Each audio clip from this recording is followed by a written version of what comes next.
All right, time to head to Toronto, where the president, David Chartrand, is. Are you I'm ever still. coming home? Can you hear me? I can hear you. I said, are you ever Okay. coming home? I'm very, very wanting to come back to Manitoba. I want to get back to my office and get to work. I miss the office. I tell you that big time. I miss Manitoba. I want to come back as soon as I can. Um, One of the things I just to advise everybody why I'm in Toronto. I'm still in that court case where the Métis National Council was attempted. 3 years ago they put this big statement out against MMF, myself, and others, Mm-hmm. stating that we are trying to. They call it a scorched earth policy, and what that means is that they're saying MMF was trying to, because I left in 2021 based on my assembly telling me to leave in 2019, and that they were bringing Ontario in with all these new people, these new communities, which are not our people at all, none whatsoever, not even close, and making MNC into a pan-Aboriginal institution, no longer clearly standing on the principles of who we are as a Western-based people.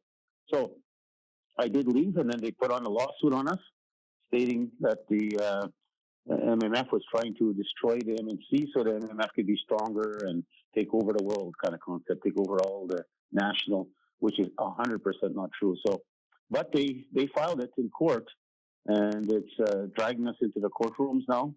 And so we're waiting. It's already 4 days on a stand. I got another 4 more days to go. But I will be coming home this week finally. Okay.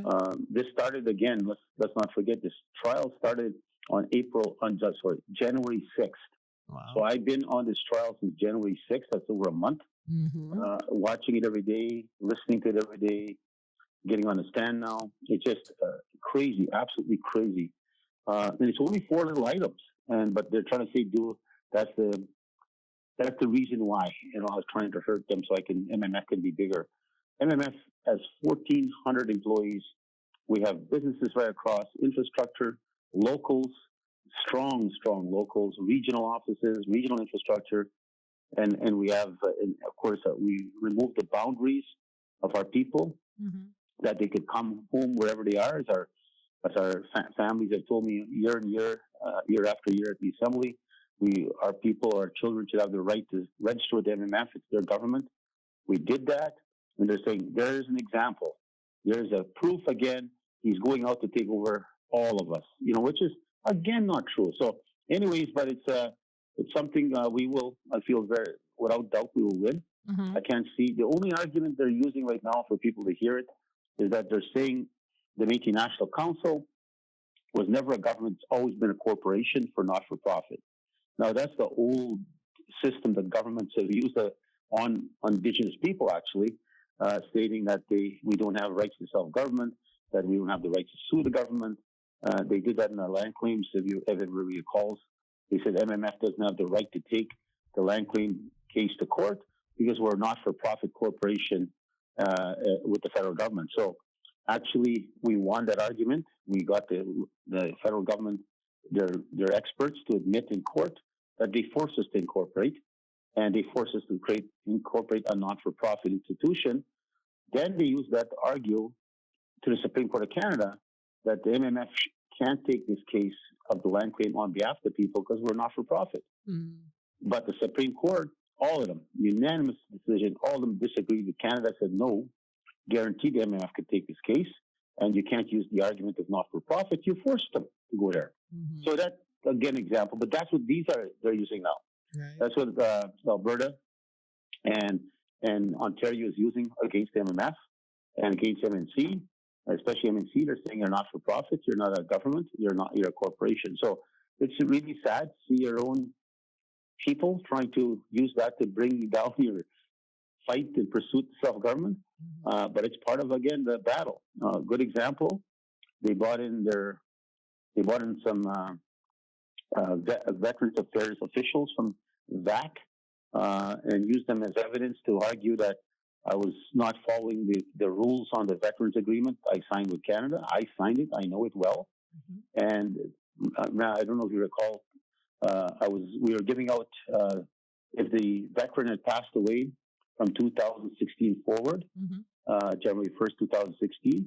If they had passed away then, and their spouse is not alive, then we said then the children will get the money. They'll split the 20,000 equally. Right. So they're saying that they brought those witnesses in to say, here's an example where David broke the rules and he gave the children money and it was not in the agreement, which is unbelievable. I know I negotiated agreement. It had Mm-hmm. flexible arrangements on there. So they're arguing I should never give the children the money. So because I'm again trying to hurt the MNC, which is absolutely so wrong. Anyways, but that just shows you how low this thing has gotten. But we will win. And what's so strange about all this, when they argue about not-for-profit corporation, for people listening, is that they don't even have a board anymore. They only got two people left there. Métis Nation Saskatchewan left them. Métis Nation of British Columbia left them. There's only the Métis Nation of Alberta, led by Sandmeyer, I believe she's the president, and Margaret Fro, the president of Ontario. That's all that's left at the NNC. Right. And how can they even have their own rules? They're arguing. This is a laughable one. The rules they're arguing right now, Naomi's this. Mm-hmm. On the not-for-profit corporations, it says you have to have two founding members, either from Manitoba, Saskatchewan, Alberta, are the three founders. You have to have two of them in a meeting in order to be legitimate, in order to spend money and to have authority, et cetera, et cetera. Mm-hmm. And they don't have two. They only have Alberta now. Right. So how can they move ahead with the case? But so that I'm sure there's going to be a lot of people scratching their heads and questions after about the legal standing of this body and where does MNC still exist legally? So, but that's their problem, not mine. They created that mess and they got to find their way out of it. And I know what MMF is. I know where we're going, and I know how strong we are, and I know how much we've accomplished to date. So, but going back, short update with the case. But I'll be on a stand for 3 more days in Toronto, and then I'm coming home. Okay. I'll be finally coming home. Finally, after over a month, Mm-hmm. I'll be coming home to. I got meetings. I'll actually have to go on Zoom on the 13th. I'm coming home on the 12th and at night. I land at night, and then in the morning I'm back on the court. They're going to cross-examine me through the computer, and if they could cross-examine me through the computer through the entire time, I would have been home. But they'll allow me to come home for one day, and they'll finish me off on Thursday. Okay. And then when I'm finished that, I'm meeting actually with the president of Métis Nation of British Columbia. He's coming into Winnipeg. He wants a meeting with the MMF. So we're going to have a chit-chat about some files and some future thinking. And then from there, I'm taking off. His name is Walter Minot, in case people don't know. He's the new president of Métis Nation of British Columbia. So he's coming in. So I'll meet with him after my court matters. And then from there, I'll get an update what's going on at the office. I'm getting good updates up here. I'm very happy with my staff and the hard work they're doing. I got Sarah here with me. I got Kat with me, and I got Hal with me. Mm-hmm. So, and of course, Minister Chartrand, Francis showed up in court. She's here with she's leaving tomorrow back home. And it gives me good comfort to know that I have people around me, because it's pretty sad living in a damn hotel for over a month already. So Yeah. I can't wait to go home. But once it's all done, I tell you, I don't know what I want to do. But anyways, then Friday, I'm heading to, of course, Trappers Festival, and I'm looking forward to that. And so I think there's 78 years, what we talked about last time, 78 annual Trappers Festival event. Oh, yeah. Yeah. So, and I think this year the team is keeping traditions alive. And we do have a Métis candidate for Fur Queen. Her name is Chloe Cote. I think you say Chloe Cote. Mm-hmm. So kudos to you, Chloe. Let's knock them dead. And I'm very proud of these young women, First Nation Métis women and girls that go out, and it's a tough place to be. You got to be smiling all the time. You got to watch all who's looking at you, and you got to go represent in front of crowds and people, and sell tickets, and it's a big task, a big job. So I hope people don't think it's so you just put your name and it's all over. No, you actually have to do. And once you win, if you do win, you got responsibilities after that again. So good for all the candidates that are running for a queen at the Trappers Festival. And of course, don't forget, there's events throughout the day, which again, I hope people come out and see them. There's the trap setting, home crafts, beading, leatherwork, knitting, sewing. They got the bannock making, tea making, axe throwing, log sawing, all these things going on. And of course, the awards later on for the king and queen and junior king. And then there's traditional skills to watch. Yeah. I love watching them when they're running back and forth. I did that in duck baiting many times, and me and Gloria and I won once the tea baking, bannock making, fire making event Yeah. in duck bay. So I was very proud of that. And but it's good to see there's so much fun. And I think these locals and the community people, they work so hard, and they're so proud of the events. They put a lot of time and energy in them. Yeah. And it's very important to give that good respect to them. So again, to all those volunteers and people making the events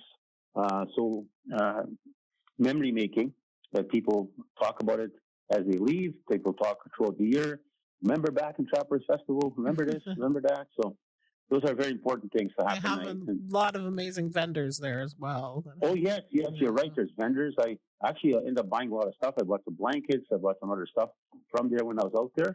Fur, mitts, just beautiful stuff out there. So anybody wants to get some real good traditions, head down to Trappers Festival. Yeah. And in the Paul Regional Office, too, we have some good layout of beaded jackets, hats, gauntlets, furs. And again, thanks to Dennis Hatch.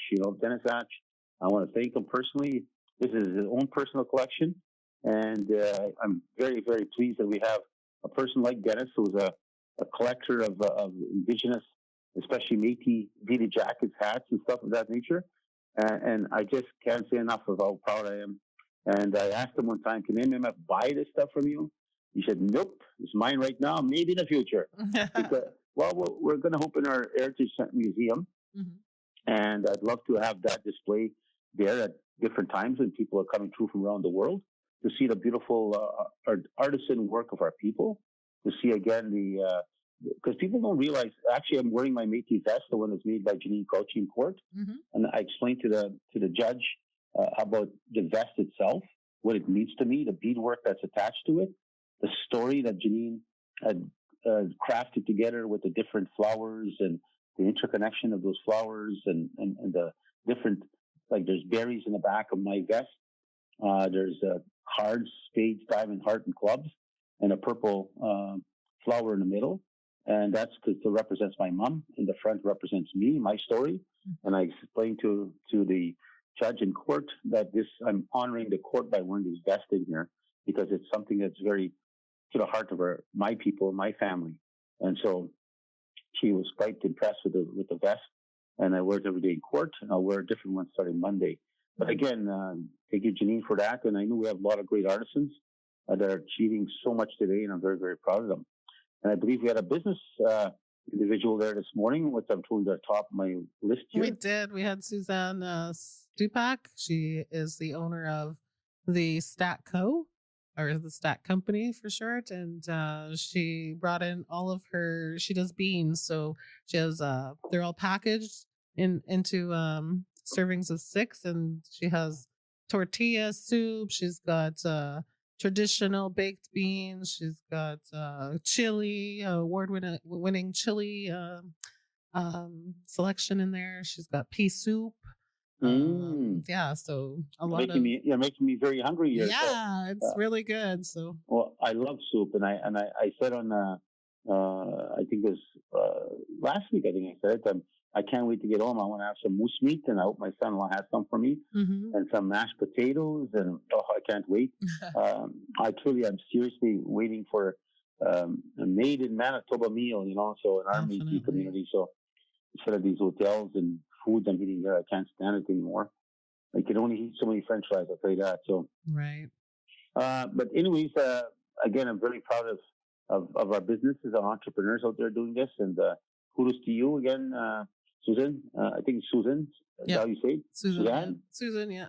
Okay, Susan, kudos to you, and I'm very, very proud. And if I happen to pop into your business one day, I will definitely buy beans. I love the white bean soup my mom used to make. Mm-hmm. She used to keep them in the water all night and then cook till the next day. I think they have a more advanced system now on the beans. Yeah. But I can't. I just love it. It's got to be with salt pork, but some people use bacon. Mm-hmm. I love it with salt pork, and maybe I'll try making. I love soup, so maybe I'll make some soup one day for myself. Now, birthdays. I want to get them off the agenda here. Okay. I got a happy birthday going to my sister-in-law Bernice Chartrand, who's celebrating her birthday Wednesday, February 5th, and very active in the Swan River local, and very active in the parade in Swan River. She has a hell of a big involvement in the parade, and I'm very, very proud of the work she does. So I'm sure my brother looks down to his wife, and he must be smiling to see his wife still hard at being proud and promoting our Métis culture and heritage, and of course Swan River. Happy birthday to Stephanie Mueller. That's I hope I said her name right. She's director of the Red River Métis Community Resource Department. We're celebrating her birthday today.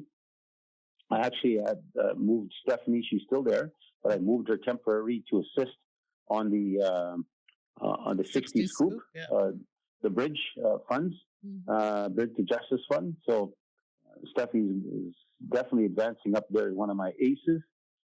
She truly takes on any challenge without hesitation, and when she does her work, she performs it to the best, and I really appreciate that.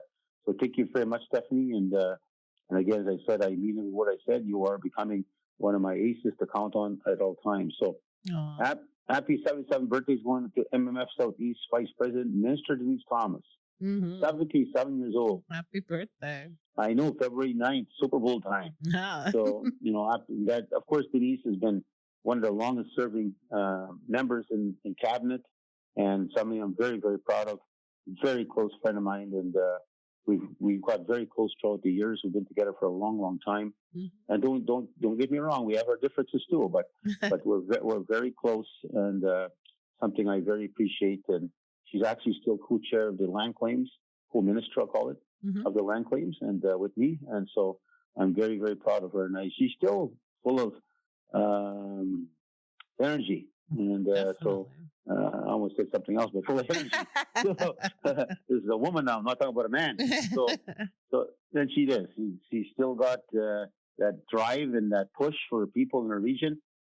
And I'm so proud of her. So happy 77th birthday. And I'll get you a present or something when I get home, Denise. Happy 45th birthday is going to my nephew, Thomas Bronto's Culture and Heritage Department, who is celebrating his birthday on Sunday, February 9th. Of course, Thomas has been around for a long, long time, and I'm very, very proud of my nephew. He's been there for quite a while. Happy 47th birthday to Jeremy Mayer, MMF, the Paul Vice President, and Mr. Mayer's baby boy now, celebrating his birthday February 11th. Happy 58th birthday to John Peranto, the former MMF minister, celebrating his birthday on Friday, February 14th. And everybody knows him, Duck-Based Porky. And he's always doing something. He's always up to something. He's also a fisherman on the side. And but he definitely was one of our starring ministers, and worked very, very hard when he was on the MMF cabinet. But then he took ill, and he got out of politics and decided to spend time with his family and grandkids. Happy 24th birthday going out to Jackson Mayer, another mayor. That's the girl Judy Mayer's other grandson, celebrating her. The birthday is on February 14th on Valentine's Day. And by the way, happy Valentine's Day to everybody. And again, I'll repeat myself on Saturday. Yeah. You'll find me in the bar, but it's time to spoil your loved one. Go out there and do something, make a card, buy a card, cook a meal, cook a cake and make it into a heart, whatever you want to do. Take the time to show your loved one that she or he matters, and make sure Valentine's Day is one that will be remembered for many a long time. And actually, my nephew's son, he's getting married, and so I don't know. I hope he does something on Valentine's Day. But there's others out there that take the special time because it keeps the memory alive for many, many moons. And it's really good to show your loved one that they matter. So, and again, don't forget, Monday is February 17th. That's L'Oreal Day. It is. Yeah, and of course you'll see our posters out there and our billboards, and other places, of course, across Canada. It's called Family Day, and we were fortunate to negotiate with the Premier to recognize the founder of Manitoba L'Oreal and call it after him. But because L'Oreal does symbolize it on the premise of family, it's not to be Métis politics that day, or Métis looking only at the issue of L'Oreal. L'Oreal's emphasis and his message when he was leader, it was all about protecting family, ensuring the family was well taken care of, and ensuring that the family can spend time together. That was a part of his mission to keep and protect the Métis family. So I want to take a lot of locals here. We got many events happening, some starting on Saturday, February 15th, Interlake region at the Selkirk Game Night and Selkirk Steelers versus Portage Terriers. They're having a bunch of events, music, marketplace. It's free admission. And the Breeze Band and Métis Men in Black, Eddie Fleury will be there. Mm-hmm. So Winnipeg region, Liberty Local, they're having L'Oreal Day event at the Glenwood Community Center from 3:30 to 10 o'clock.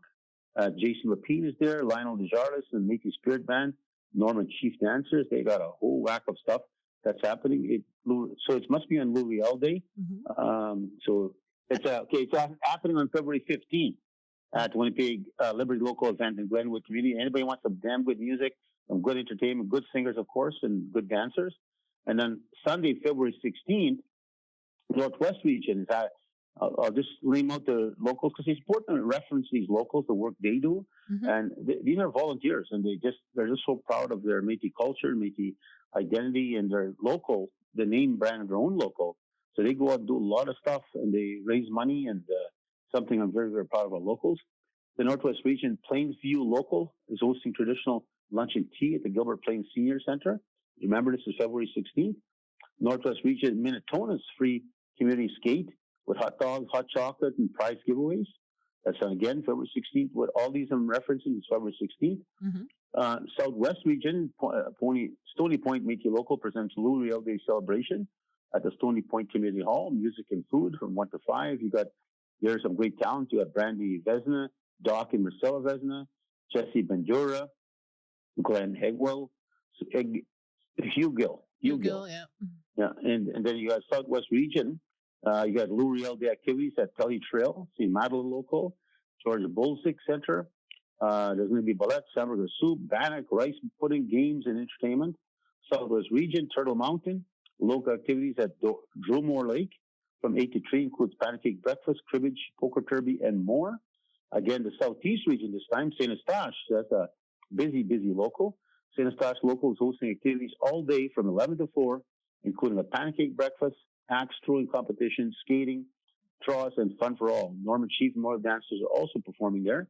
So on the 15th, they're performing at Liberty Local, and now on the 16th, they're at the St. Eustache. On Monday, February 17th, Northwest Region is hosting activities at the Métis Community Center, lunch, dance, music for kids, and a bunch of entertainment. That's, of course, taking place at the Fort Dauphin Museum, and they're making taffy and bannock and stick bannock and on and on and on and so forth. So Southwest Region, Swan River Local again, hosting events at the Friendship Center. I'm sure you can find all this on your website because if I keep on going there all the way down, this list is unbelievable. But here is the story on this. I'm so proud of them. Yeah. Like you have Porcelain Perry is doing something, Lac de Bonnie, Stonewall. Like just check, you figure out Robland, Shell River, just on and on and on. That's the pride of our people, pride of our hosting under the name of L'Oreal Day. And just because, let's not forget, the L'Oreal was a premier of the province and definitely founded and brought Manitoban Confederation and also brought into Western Canada Confederation. So let's not forget all that stuff, and so important to remember. So when you have time with your family, you may want to spend a few minutes talking about how great the achievements were of L'Oreal and the struggles that we faced from that day on to where we are today. So it made us strong, made us remember our history and what we fight so hard to protect. And that's why you see me standing so strong against Ontario. The Métis Nation of Ontario is trying to bring all these people in that are not our people, and they're going to try and steal our identity and take away our future. So some people say, well, why is it such a big deal? Mm-hmm. Well, imagine for a second, 1,000 people come. Well, it's not a big deal. 2,000, 10,000, 50,000, 100,000, 500,000 come in. Then all of a sudden, they'll be saying, who's the Métis now? Who are they? And your culture is going to change. Your identity is going to change. This history is going to change. We're going to be talking about different things that aren't yours. So people are coming because we finally made some big headway. Mm-hmm. So these activities by the locals signify again how important it is to be proud of who you are and never lose that part of who you are. So again, in closing, can't wait to come home, everybody in Manitoba and all our listeners. I can't wait to be in our beautiful province. I can't wait to be cooking myself some moose meat and mashed potatoes. And I don't know, I'll be good at making gravy. I used to watch my mom a lot, but I'm not sure I'll be able to replicate her skill set. But in closing, I am getting an award from the Governor General of Canada. That'll be February 20th. I'll be heading down to Ottawa, and I'm taking somebody that I've not taken anywhere for a long, long time. I haven't even told her yet. The show will know first who I'm taking. I'm going to take my daughter, Sonia, to come with me to see her father get an award at the Governor General's residence in Ottawa. And I'm getting I forgot the name of the award. It's a King Charles Coronation Award, I believe is what it's called. So, awesome. It'll be an honor. The Governor General is going to give it to me personally. So I'll be able to go to the Governor General's house or residence and receive it. And so be a proud day. Of course, I'm receiving it on behalf of myself, I believe, on behalf of my people, my government, and they're the ones who make me really be remembered and seen by others as a great leader or a leader to some. And clearly, at the end of the day, I'm very proud. Keep on working as hard as I do. And if somebody else wants to recognize this from outside, so be it. But my greatest, of course, is pride is my people recognizing me. So with that being said, I'll say goodbye and this Saturday and get back to my lawyers here. And I have to work today, I have to work tomorrow. And then let's just say I could come home safely with my crew here and be back home. President Chartrand, I just wanted to maybe make you aware, but the funeral for Albert Brian Sear. Thank you. I apologize. Yeah. I do apologize to the family on this. It's something very important to us. And one of our past Métis veterans, Brian Sear, who actually worked at the Federation, and it was right at the top here and I missed it, who began his journey in his new home on Sunday, February 2nd. Celebration of Life will be held on Monday, February 10th. I won't be there. I'll be here. Visitation at 1 p.m. and the service will begin at 2 p.m. at the Neil Bardell Funeral Center, 3030 Notre Dame Avenue. So don't forget, 2 p.m. Service starts at visitations at 1, but the service will start at 2 at Neil Bardell Funeral Center at 3030 Notre Dame Avenue on February 2nd. So again, it's I apologize, February 10th. Holy macaronis. I can't make mistakes here. My eyes are getting old. Celebration of Life will be on Monday, February 10th, not February 2nd. February 10th. Right. A reception will follow. And again, let's remember this man, Brian. I know him very well. I thanked him for his service when he retired and left the MMF. He was clearly part of the Army, Navy, Air Force Veterans Association. And when you look at his history, he truly was an author. He worked in a CRO and actually Canadian Forces recruiter for the MMF. And he loved it. He just loved being helping in some way, in some fashion. So to the Sear family, my condolences personally for myself, but also as the president of the MMF and on behalf of all cabinet. So again, I know Brian will be in his new home, probably bumping into a lot of friends. Talk to you again next Saturday, guys. Okay, take care. Safe travels. Thanks for reminding me again. Thank you. You're welcome. Thank you. Bye-bye. Bye.